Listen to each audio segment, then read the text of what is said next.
अगर कलम के जगह अगर तलवार भी उठाना पड़े तो आपको उठाना पड़ेगा, आप सभी को। हम लोग देखे अगर नजर उठाकर तो ज्यादा बेटी पर ही जुल्म हो रहा है। जी। एक बार अपहरण कर लेने के बाद उनका लंका जला दिया जाता था, एक द्रौपदी की साड़ी खींच लेने पर महाभारत हो जाती थी। अगर नहीं होता है तो सुधीर भैया भी जहाँ तक बोले हम लोग आगे प्रोटेस्ट जारी रखेंगे। हम लोग भी इनके साथ गलत काम हुआ है जी उनको हम लोग इस पे विरोध करेंगे। नमस्कार, भारत मंथन टीवी देख रहे हैं आप लोग। मैं रॉकी कुमार। मैं अभी गोपालगंज में हूँ, गोपालगंज के कृतपुरा बाजार में हूँ, जहाँ श्रेया नामक जो लड़की है, बच्ची है, उसका अपहरण करके हत्या कर दिया गया है और एसिड अटैक किया गया है। सब जानते होंगे हमारे भारत के इतिहास के बारे में कि जहां माता सीता को एक बार अपहरण कर लेने के बाद उनका लंका जला दिया जाता था, एक द्रौपदी की साड़ी खींच लेने पर महाभारत हो जाती थी। इस देश में कैसे बच्चियों के साथ, महिलाओं के साथ, हमारी स्त्रियों के साथ कैसा निर्मम व्यवहार, मतलब दानव जैसा व्यवहार किया जा रहा है कि हत्या हो गया। मैं युवाओं से जानना चाहूँगा कि कैंडल मार्च कर रहे हैं, किस उपलक्ष्य में कर रहे हैं और क्या मांगते हैं सरकार से, कब तक सहेंगी बेटियां ऐसे? सबसे पहले स्वागत है भारत मंथन टीवी पे। जी, आपका भी बहुत बहुत स्वागत है। क्या चाहते हैं? हम लोग यही चाहते हैं कि जिस तरह श्रेया हत्याकांड जो हुआ है, जो कि अपहरण करके और निर्दयी तरीके से एसिड फेंक करके उसको जलाया गया है, हम चाहते हैं बिहार सरकार से कि जल्द से जल्द जो अत्याचारी हैं, जो दरिंदगी किए हैं, उनको जल्द से जल्द गिरफ्तार किया जाए और फांसी का सज़ा दिया जाए, वरना हम लोग इसे लेकर के और आगे भी प्रोटेस्ट कर सकते हैं।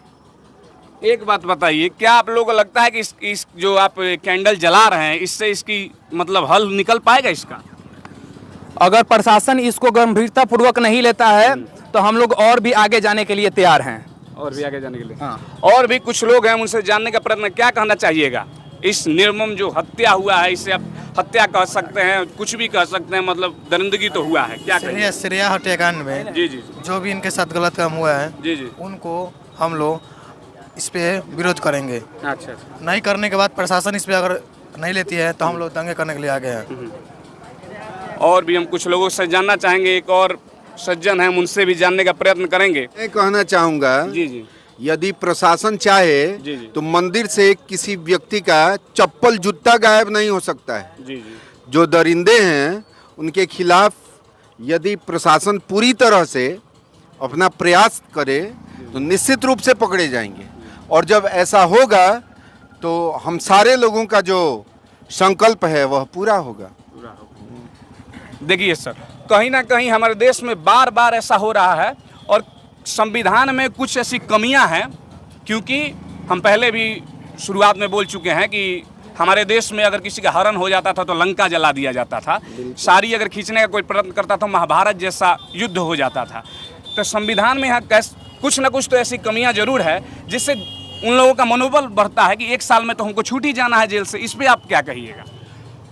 मतलब ये है कि संविधान में समय समय पर संशोधन भी हुआ है और आगे भी परिस्थितियों के अनुसार उसमें संशोधन होना चाहिए। यदि संशोधन नहीं होगा तो ऐसे जो दरिंदे हैं उनका मनोबल और बढ़ेगा। हमारा संविधान लचीला है, जिसमें अपराधियों को बचने का भी रास्ता मिल जाता है और अपराधियों को दंड देने का भी रास्ता मिल जाता है। तो जो ये एक लचीलापन है, इसको दूर करते हुए, इसको दूर करने की कोशिश की जाए, इसमें समय समय पर संशोधन की ज़रूरत है। हाँ, हमारे देश में इसके खिलाफ, संशोधन के खिलाफ भी बहुत सारे लोग आवाज़ उठा रहे हैं कि ऐसा क्यों होगा, मोदी जी संविधान बदल देंगे तो ऐसे करेंगे तो वैसे करेंगे। अरे भाई, ज़रूरत के अनुसार सब कुछ होता है, परिस्थिति के अनुसार सब कुछ होता है, लोगों को समझने की ज़रूरत है। नियम आया था बीच में कि 12 साल के नीचे जो लड़कियां हैं उनको जो रेप करेगा, जो बलात्कार करेगा, जो ऐसा हत्या मतलब करेगा निर्मम, उनको मतलब मृत्यु दंड देने का प्रावधान है। फिर उससे ऊपर वालों का भी नहीं, यहाँ योगी जैसे सीएम की जरूरत है। यहाँ योगी जैसे सीएम की जरूरत है जो बिहार को ऐसे अपराधियों से मुक्त करे। क्या कहना चाहते हैं? योगी जैसा सीएम चाहिए आप लोगों को? और क्या सरकार से मांग करना चाहिएगा? सरकार से मांग करना चाह रहे हैं कि 72 घंटा का अल्टीमेटम दिया है वहाँ के एसपी साहब ने, और 72 घंटा के अंदर अगर नहीं होता है तो सुधीर भैया भी जहाँ तक बोले हम लोग आगे प्रोटेस्ट जारी रखेंगे। हम लोग जहाँ तक जाना होगा विधानसभा वगैरह वहाँ तक हम लोग जाएंगे। हम लोग पूरा युवा सपोर्ट में है उसके। हम लोग पूरा युवा सपोर्ट में है। मैंने अगर प्रशासन इस पर कार्रवाई नहीं करेगा तो हम लोग 72 घंटे का समय दिया गया है, उसके आगे फिर हम लोग इसके आगे प्रोसेस करेंगे। जी जी, हम चाहेंगे सरकार से कि इस पे जल्द से जल्द कार्रवाई हो, क्योंकि आज ये एक श्रेया के साथ हुआ है, कल हमारे घर के बेटी बहन के साथ होगा, इनके घर के बेटी बहनों के साथ होगा, तो ये कहीं ना कहीं से उचित नहीं है। और भी हम जाते जाते अंतिम में पूछना चाहेंगे कि अगर सरकार यहाँ सुनवाई नहीं करती है तो आप लोग क्या क्या कर सकते हैं? सरकार को चेतावनी दीजिए। अगर सरकार इस पे एक्शन नहीं लेती है, अगर कार्रवाई नहीं होती है, तो हम लोग सड़क जाम करेंगे और यहाँ से लेकर के विधानसभा हो, राज्यसभा हो, जहाँ तक हम लोग घेराव करने के लिए तैयार हैं। और हम यही चाहेंगे कि आप सभी जितना हमारे युवा हैं साथ दें, क्योंकि आने वाले भविष्य में ऐसा कांड ना हो हम लोग के बेटी और बहन के साथ। सरकार का आप एक नारा देखते होंगे कि सरकार नारा हर एक जगह पे लिखवाती भी है कि बेटी बचाओ बेटी पढ़ाओ। मतलब बेटियों के लिए केवल क्या बोर्ड पे लिखा हुआ ही और कागज में ही क्या सही है? क्या कहिएगा इसमें? देखिए हम सब लोग तो केवल ये बात को सुन रहे हैं लोग कि बेटी पढ़ाओ और बेटी बचाओ, बट अगर हम लोग देखें, अगर नज़र उठाकर, तो ज़्यादा बेटी पर ही जुल्म हो रहा है। अगर इस पर प्रशासन कार्रवाई नहीं करेगी तो हम सब लोग युवा अगर यहाँ से वहाँ तक जाना पड़े तो यहाँ से वहाँ तक समझिए कि माने कतार बाई कतार हम लोग का जनसंख्या कम नहीं होगा कभी भी। और हम लोग बेटी और बहन के लिए हमेशा सपोर्ट में है। अगर मान लीजिए कि आज वहाँ पर हुआ, कल ये साथ हम लोग के साथ भी हो सकता है, परसों कहीं और, तो इस पर हम लोग आज से ही नहीं, माने इसके पहले से ही पूरा के पूरा कार्रवाई करेंगे लोग।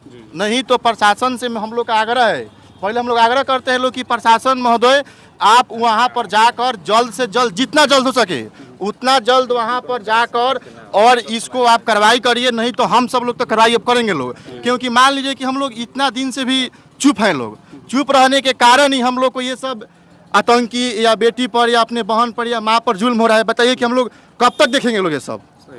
और यहाँ पे बेटी किसी जात की नहीं होती है। हम सभी लोगों से बोलना चाहेंगे, सभी समाज के लोगों से बोलना चाहेंगे कि आप सभी एकजुट हो करके अपने बेटी और बहन की रक्षा के लिए, अगर आपको समय पर अगर कलम के जगह अगर तलवार भी उठाना पड़े तो आपको उठाना पड़ेगा आप सभी को। क्या आपने कहा? क्योंकि बेटी किसी समाज की और किसी जात की और किसी धर्म की नहीं होती है। इसलिए आप सभी लोगों से मेरा गुजारिश रहेगा भारत न्यूज के तहत कि आप सभी अपना धर्म निभाइए। अगर कलम के जगह तलवार भी उठाना पड़े तो आप सभी उठाने के लिए तैयार हो जाइए। बेटी के लिए हम लोग उठाएंगे एकदम, इसमें कोई दिक्कत नहीं है, हम लोग उठाएंगे लोग। बेटी के लिए तलवार भी उठा सकते हैं युवा। जाते जाते मैं कहना चाहूँगा, सब युवा ऐसे नहीं है, लेकिन जो कुछ % युवा है जिनके कारण ये दरिंदगी अगर हुई है, तो ये दरिंदगी तभी रुक सकती है जब हम और आप सोचें कि अगर मेरी बहन यहाँ से जा रही हो, मेरी बहन अगर जा रही हो और उसको कोई ऐसा करे, तो अगर सब ऐसे ही सोचेंगे कि मैं बदलूंगा तो देश बदलेगा, तो सब अपने अपने स्तर पर बदलेंगे तो जरूर देश बदलेगा और ऐसा दरिंदगी नहीं होगा। जय हिंद, जय भारत।